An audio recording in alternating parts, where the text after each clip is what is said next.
Welcome, I'm Max Horowitz, producer and host of Penderecki in Memoriam Podcast.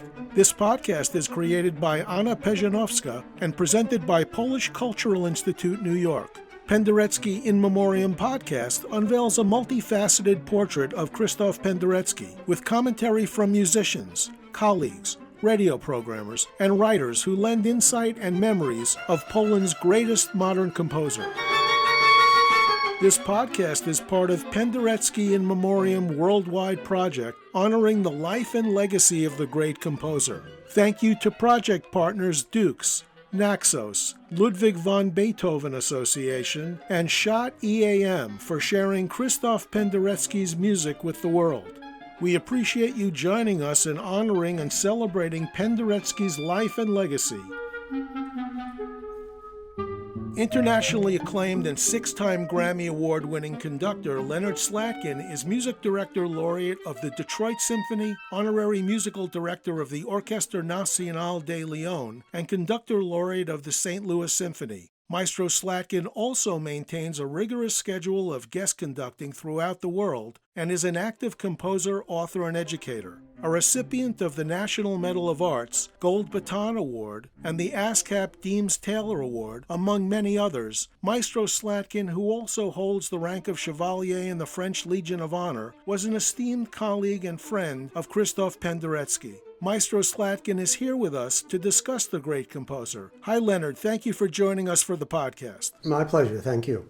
You had conducted Penderecki's music before you've ever met him. Your wife, Cindy, who taught English to Penderecki's children, knew everyone in the family. She had been in Poland to celebrate his 75th birthday, and then you met him in 2013. Can you discuss this meeting and the evolution of your professional and personal relationship up until his passing? Because of Cindy, the personal contact was made actually through his wife, Elżbieta, and I was asked to come to participate in that 80th birthday celebration. There were numerous conductors and artists from all over the world for this auspicious set of dates, and it was my first visit, at least that year, in Poland. I met the composer actually at the very first rehearsal of his piece De Natura Sonaris No. 2. We had prepared it, and the composer was coming for the dress rehearsal. He sat with Cindy in the audience. I was a little nervous because this was a legendary figure in music. I didn't know what to expect, what kind of response there would be to my own particular view of this piece of music. But it became clear when we finished that run-through and I went down to talk to the maestro that he was very pleased and in his own very quiet way tried to compliment me. And we'll discuss De Natura Sonaris a little bit later on. While traveling to Penderecki's 80th birthday celebration, you arrived to Warsaw Airport and were struck by two huge displays on opposite walls in the baggage claim area, one celebrating Penderecki's 80th and the other honoring Lutoslawski's 100th birthday. Now, that type of tribute is not something you would ever see in an American airport. In the U.S., maybe you'd see tributes to Beyoncé and Taylor Swift. There are huge differences between the U.S. and Europe culturally, specifically in the appreciation for classical music. Well, it was very startling, to say the least. The idea that just waiting for your bags, you would be confronted by these two giants in a world where you assumed most people didn't know who they were. But clearly, in Poland and in Warsaw, these were treasured figures and anniversaries much to be celebrated. Yes, it would have been wonderful if for the 100th birthday of Aaron Copland, we would have had celebrations all over that included people other than the music industry. But that's just not how we are. It's not our population. It's not our particular point of departure.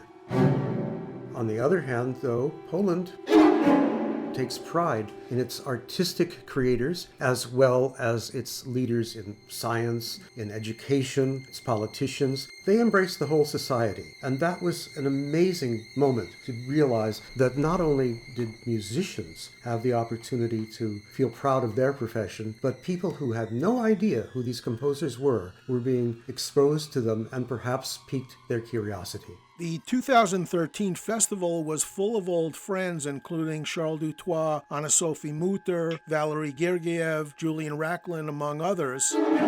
Also in attendance were the presidents of Poland and Croatia, and the entire event was organized by Penderecki's wife, Elżbieta. You noted that she certainly kept everyone on their toes. Yes, she has a remarkable energy. I know very few people who could have pulled off a celebration in this way, and she did it all. She organized it, she fundraised, she did public relations, she supervised the program books, made sure all the artists were coming and going, and of course, most important, she was able to pull together a staff who could bring this kind of project off. It was remarkable.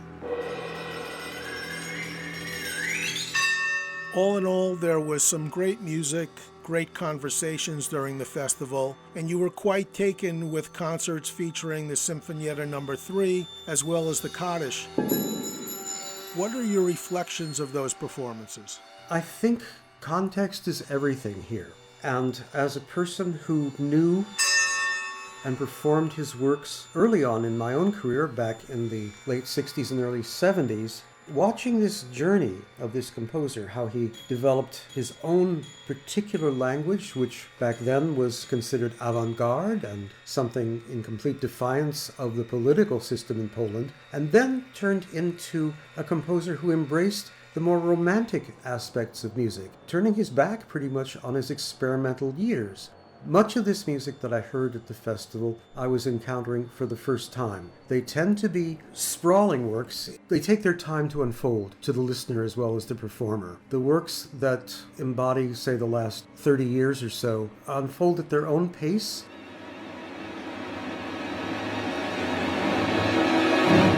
You are taken into this world that's filled with harmonic gestures that harken back to, say, even the 19th century, sometimes the 18th. But at the same time, his use of color in the orchestra and chorus always astounded me. This was how he was able to retain his very individual way of writing through the colors in his music.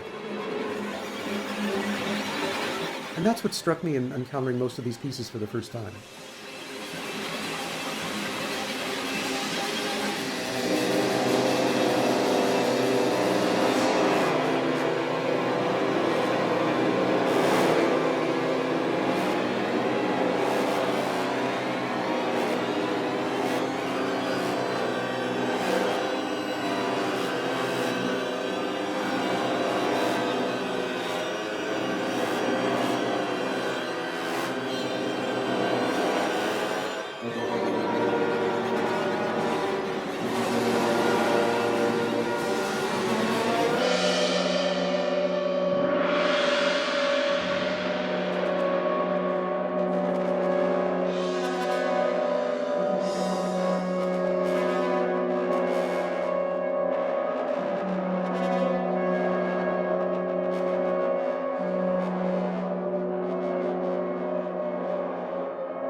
And then in 2018, Poland had become a regular stop on your concert itinerary. By this time, you had conducted several of Penderecki's pieces, including the soundtrack for the film The Exorcist. Also during that year, you took part in Penderecki's 85th anniversary festival, which presented 12 concerts in an 8-day period. You conducted the final concert, leading the Warsaw Philharmonic. What are your reflections of that festival and your contribution? We found ourselves with a full week on our hands before we had a concert of my own to do. So Cindy and I decided that we would go to everything, this total immersion into the world of Penderecki. Being able to hear the wide variety of music, some which ranged back to Baroque eras, to works for solo instruments, to small ensemble, chamber music, choral works. It was an amazing experience. Again, perhaps because I started out as one of the people who enjoyed those early experimental works, I wasn't prepared for the full body of what he'd produced over the course of his compositional life. I can't say that there was any one piece or one performance that was a highlight because they were all highlights. There wasn't a concert where there wasn't something to be savored. By the time it came to my own performance of his choral work, the Dies Illa,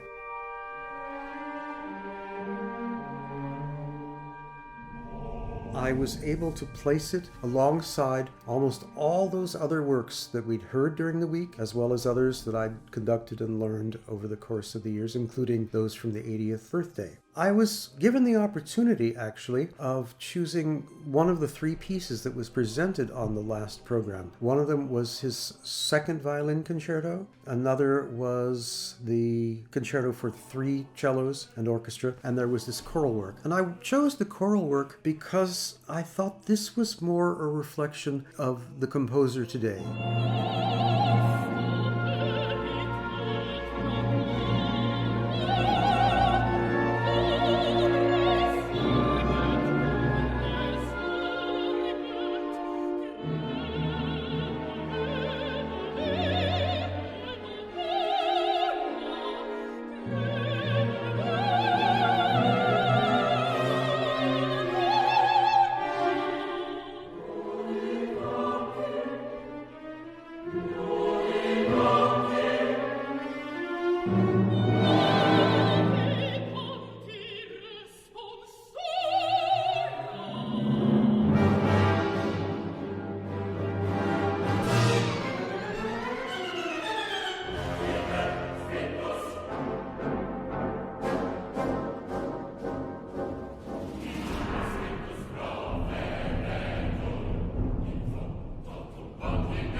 Borrowing on religious themes, but presenting it in a very different way. Usually if you have a section from the Requiem, it's the moment that precedes the one we played, called the Dies Irae. The second word in the text is Dies Illa, and that's what Penderecki had chosen to focus on. Mostly in brief movements, it moves from orchestral sonorities into the chorus, filled with romantic gestures, but also featuring an instrument whose name escapes me now, but essentially there were very long pipes that extended all the way from the back of the stage to the audience on either side of the stage. And they were performed by 2 percussionists. They had pitches. They were very large versions of boobams, which are membrane-covered tubes. And you strike them with what looked like ping pong paddles, basically. It was an extraordinary sound. I suppose that limits performances to some degree, because this instrument, I suppose, has to be made especially for any performance. And it wound up being the very closing work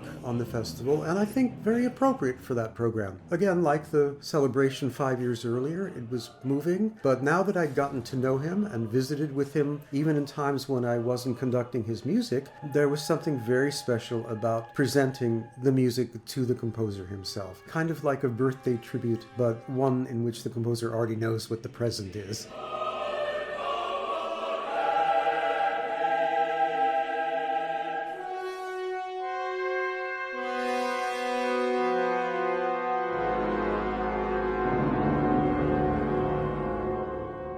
So let's focus a bit on the De Natura Sonoris number 2, which was the first Penderecki piece you conducted with the composer in attendance. You noted that this work is the type that U.S. audiences know, reminiscent of the Threnody for the victims of Hiroshima. What did you mean by that exactly? This is the world of sonorities. Usually it's thought that music exists with 3 functions within a piece: melody, harmony, and rhythm. Starting in the late 1960s, and even operating now through today, many composers have chosen to add a 4th element, and that element is color.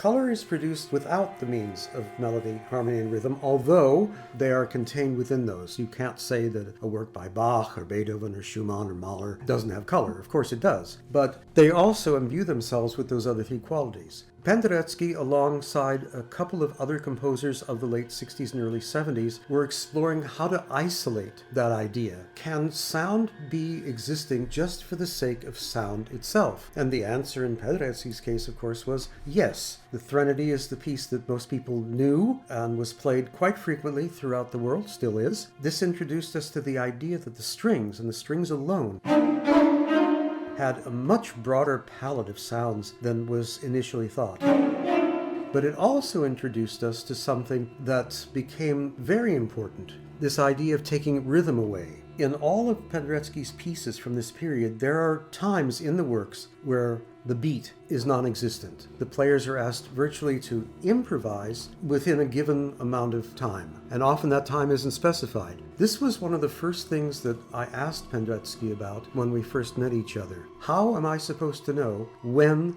the next sonic event occurs if you don't tell me how long it takes between the first one and the one I'm about to give? And he had a wonderful response. It clarified so many things for so many other pieces. He said, this is something that the performers determine as they're doing the work. In other words, he's saying, you will know when it is time to move to the next event. And all of a sudden, it freed up having to be constrained and pigeonholed. And so I was able to just move from one event to the other at what felt like a very natural pace, not being encumbered by the bar line. Sometimes I found myself saying that the bar line may be the worst invention in Western music. Sometimes the bar line pigeonholes us. It doesn't allow us to have the flexibility sometimes that we would like. It tells us that the time that takes place between one measure and the next is finite. When Penderecki is writing, he's saying, no, that's not true. This harkens back to music from the Gregorian times, when there were no bar lines, just the notes were there, and the performers, mostly singers, were just chanting at their own particular rhythm, at their own particular pace. So Penderecki clearly trusted the musicians to know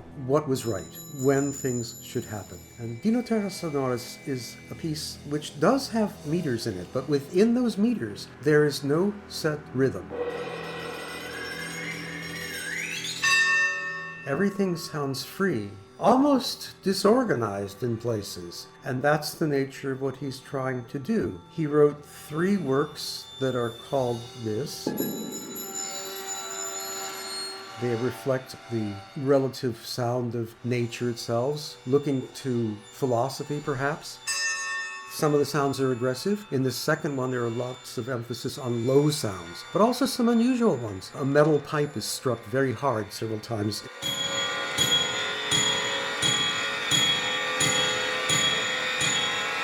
Other instruments are played in unusual ways. The strings tap the instruments with the wooden part of the bow randomly. The woodwinds scream at their highest registers sometimes. The low instruments are growling down in the basement, and the percussion are very active, everybody acting almost independent of each other. But in the end, when it's over, there's a very logical structure to the work. You feel that a journey has been taken and met. With respect to removing the bar lines, as you mentioned, did this require a different conducting technique on your part? Does it give you a type of freedom to not have to adhere to bar lines? Every conductor has his or her own way of communicating this to the orchestra. Let's say that at the beginning of a bar, the violins start to play, and that somewhere before the next bar, the violins stop playing, and then a little later on, let's say the oboes come in. So that's 3 events that happen within the bar. There's no time. You give 1 cue. I do it by holding up 1 finger, so they know I'm at the first cue where the violins play. Then, when I hold up the number 2, the violins know that they stop, and on the 3rd cue, the oboes know that they come in. I will have said at the first rehearsal, this is what happens within this given bar, but I can't tell you how long it will be before the next event happens. That's what you have to watch for. So it's fairly common now. You see it with a lot of composers who want this free atmosphere to prevail. Everybody, as I said, has their own way of conveying it. Some do it by just mouthing the words 1, 2, 3. Others do it by cueing the different instrumental groups, either showing them they stop playing and just giving a point for the second one. My way is indicated by numbers. As far as freeing up things, I wouldn't say that that's necessarily the goal here. It's to be as clear as you can to the orchestra and at the same time convey the musical structure. So while I'm giving those numbers, I'm also trying to show the intensity of how an entrance should sound, or sometimes not, the static, quiet moments that happen. It's a different kind of technique. At first, when I began doing it, it was very complicated. I wasn't used to this. But now that I've had a lot of experience with pieces such as this by many, many different composers, it seems natural, and I think I'm able to convey it to the orchestra members in a much clearer way. Now, the De Natura Sonoris number 1 and number 2 were recorded in 1975 with the Polish Radio National Symphony, and these pieces were featured in Stanley Kubrick's classic film The Shining. Were you aware that these pieces were in the film prior to seeing it? It's tempting to say that most of us watching The Shining when it came out were unaware that there was any music because we were busy hiding under the seats. On the other hand, though, I was involved in that score for the soundtrack for The Exorcist, and when we heard the Penderecki canon in that film and knew that style, also experimental but just with strings, when this music appeared, and by that time Kubrick was well known for utilizing music from existing materials. So when the music did start, it was instantly recognizable that's who it was, and of course I stayed through the credits to make sure that's who I was hearing, and that's what it was. But again, the times of the 70s were one of borrowing for many directors. I'm not sure how composers feel about that. I suppose they want to be recognized just on the sonic and oral merits of a piece, but on the other hand, you can't beat the exposure to a mass public, whether they know it's your music or not. If they're interested, they'll find out. The second piece, of course, was composed 5 years after the first, and these pieces suggest a treatise on the nature of sound, but number 2 is also about movement. Do you feel like this refers at all to the theories of Aristotle, Descartes, Newton, people like that? Probably. Knowing Penderecki, he was so well read. Hard to believe that he wasn't influenced and tried to convey in sound what he might have gotten from these philosophers.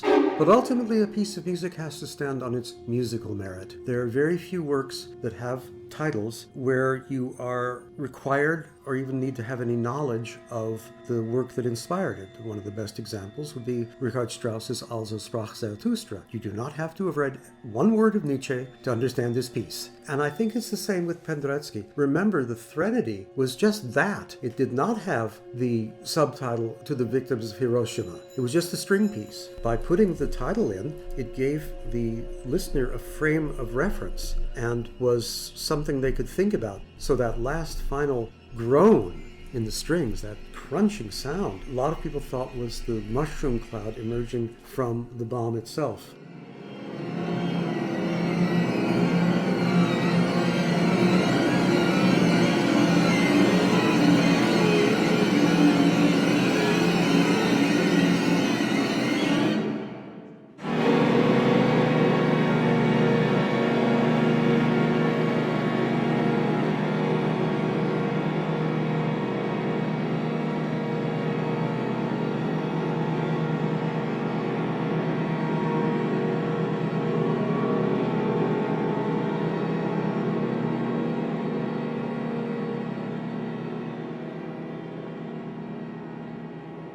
Another thing to be remembered is that in the 60s, when this style was emerging, we were also in the boom and early stages even of the electronic music world. A lot of composers, Penderecki included, were trying to find a way to bring some of those sounds that they knew from experimentation into the world of live performance music.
on a related note,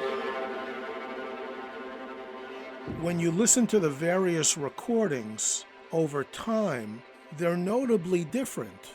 It seems like the earlier recordings are slower and the recordings have different dynamics. The later recordings seem to have more of an urgency and an immediacy. Do you think Penderecki had an influence on the way these pieces were recorded over time? Probably not, mostly because the way we experienced the music was through recordings that he was mostly conducting, so we used that as a basis, a platform to go from. But I think all of us, even in the early days, were trying to find ways to make this music our own, just the same as we would do with a Beethoven work, or Brahms, Tchaikovsky. It didn't matter. The other thing is, you pointed out earlier, we evolved in terms of technique. What was difficult and probably took a little bit of time to figure out, and therefore resulting in slower performances, was the exact technique. It would take more time to figure out, okay, now I have to put up this finger, now I have to do this, now I have to give an indication here. As we got more familiar with the style and the genre,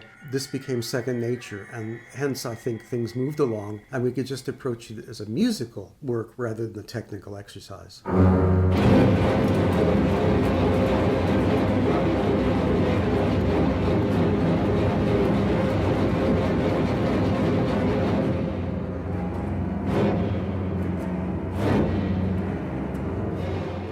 You once asked Penderecki if he realized how difficult his early music was to conduct, and he said that's why he decided to take the podium himself. How would you characterize the challenge of conducting his music overall? It's changed. At first, this was a test of technical expertise. I remember seeing another conductor do one of his works, and he was gesturing frantically to everybody. He spent so much time reminding us of how difficult it was technically that we forgot about the music. And as we have gone through all these years now, where the style is now ingrained in many of us, with the technical difficulties put aside, just focusing on the music, I would say that the music is not difficult technically, but it is difficult musically. You look at one of his scores and you see it as if it was almost a work of art. Leave aside the notes and the instructions for a minute and just look how it appears on the page, and then see if you can translate that into sound. I think that's what he would have wanted most of all, having these images made oral. And if you had to say what you learned from Penderecki more than anything else, and what your recollections were last March 29th when he passed, what would your comments be? I remember him as a kind and quiet man, very opinionated, but never in a harmful way. Whatever criticisms he leveled were always backed up with knowledge and facts. I can see how a lot of my wife's music, and indeed some of her personality, comes from knowing this man. And for me, I loved his own humility. He seemed a person who knew what he wanted at all times, but never seemed to be affected by the notoriety and degree of celebrity it brought him. I can't imagine he was much different 40 years ago. Maybe he was an enfant terrible, possibly, but I prefer to think of him as I had gotten to know him. Just this incredible, strong giant of a man.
Maestro Leonard Slatkin, thank you so much for joining us on the podcast to discuss the great composer Krzysztof Penderecki. Thank you very much. Pleasure to be with you. This is Max Horowitz, producer and host of Penderecki in Memoriam Podcast, created by Anna Perzanowska and presented by Polish Cultural Institute, New York. Thank you to project partners Dukes, NAXOS, Ludwig van Beethoven Association, and Schott EAM for sharing Krzysztof Penderecki's music with the world.